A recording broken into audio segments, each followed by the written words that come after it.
Hello students, I'm Himani Sharma, your UGC NET educator. In this new YouTube video, we are going to move ahead with the concept series which were already there. And in continuation, we are going to talk about another Indian poet, right? So first of all, what's the name of this poet? He's Henry Derozio, who was really famous when the Britishers were here.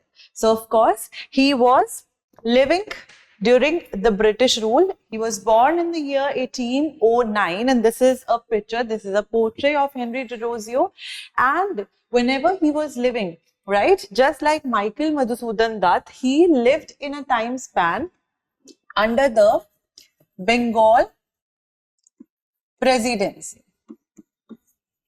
which in today's time comes under the present, Bangladesh, correct? So he was a person who died at a really young age, you see, correct? So we are going to talk about him further in the next and upcoming slides, seeing what's his full name, so on and so forth, which can be asked as a natural, thing in the NET examination. So first of all, his full name was Henry Louis Vivian Derozio. Right? In the short, we already say that he is known as Henry Derozio, and any followers, any people that were there who were supporting him, they were known as Derosians.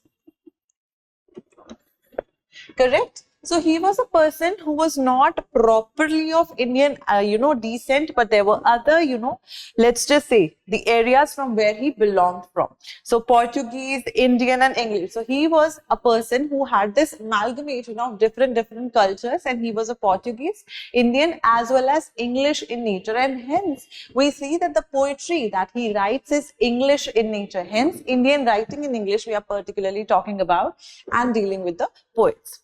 He was a poet and an assistant headmaster of Hindu College, Calcutta.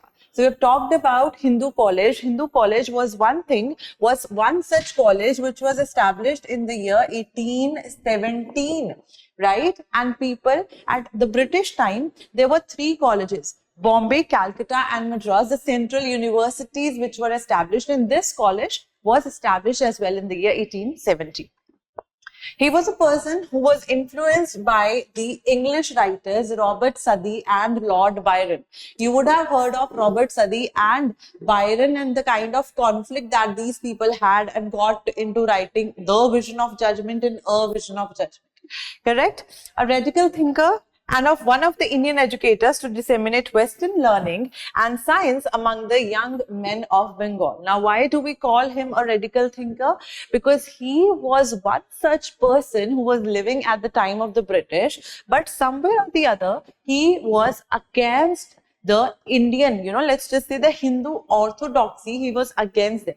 Right? And when he was teaching in the Bengal, in the Hindu college in Calcutta, he had to resign for certain reasons, right? So these are certain things. Criticize the social and religious beliefs of the Orthodox Hinduism, about which I already have told you. So because of the fact that he brought Western learning here, so he was somewhere or the other much and more progressive than the people who were there when the British were ruling. Correct? Irreverence by students, Orthodox Hindu parents, he was forced to resign by the directors of Hindu College in 1831. I'm really sorry. And in 1831, he passed away. Correct? So 1809 to 1831, he passed away, and he passed away because of what reason? He died of cholera.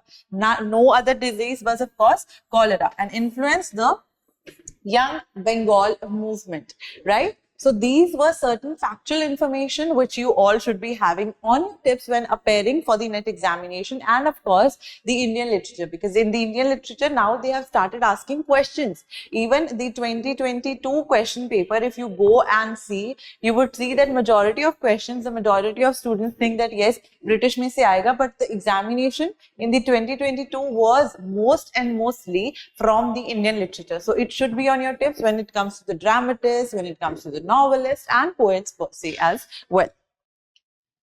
So his first poem or collection, HARP of India, was published in the year 1827 in a collection called Poems, right? So he is talking about, and we'll be reading certain lines of his poems to understand what was the crux. Because he was one such person who was patriotic, even if he was against the Hindu religion, not because of the religion per se, but he was, against the orthodox practices which were done by the Hindus, which were performed by the Hindus.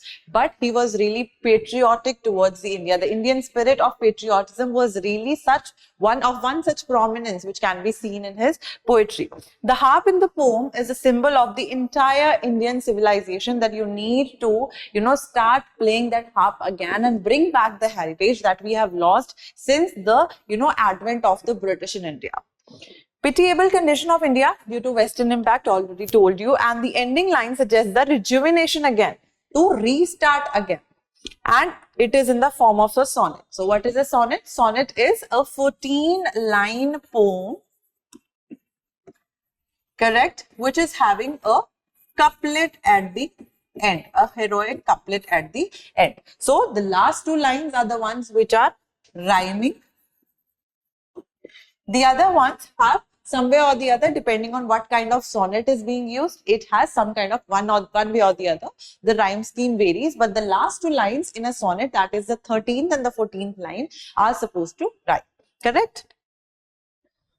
So we are going to read certain lines. The Harp of India. Why hangst thou lonely on yon withered bough? Unstrung forever, must thou there remain? Thy music once was sweet, who hears it now? Why doth the breeze sigh over thee in vain? Silence hath bound thee with her fatal chain, neglected, mute and desolate art thou. That you are neglected, the Harp of India, the Indian people, they are neglected, they are mute, they are desolate. Like ruined monument on a desert plain, oh, many a hand more worthy, far than mine, who's writing the poem, Henry Derozio. Once thy harmonious chords to sweetness gave, that you once were singing like anything. And many a wreath for them did fame entwine, of flowers still blooming on the minstrel's grave. Those hands are cold. But if thy notes divine may be by mortal wakened once again, harp of my country, let me strike the string. So he is talking about the rich Indian heritage and how one can bring it back, right? By reliving those very things, by some kind of rejuvenation. The rejuvenation that we were talking about can be seen in these lines, that harp of my country, let me strike the string, and you should awake again once more with the strain of patriotism. Then we have the Fakir of JUNGHEERA, which was published after HARP, right? The HARP of India in the year 1827 was the HARP of India. The full title, it is important, you write the Fakir of JUNGHEERA with the subtitle, A Metrical Chain and Other Poems. So it was a collection under which other poems were also released, other poems were also published. It is a long poem of 2000 lines.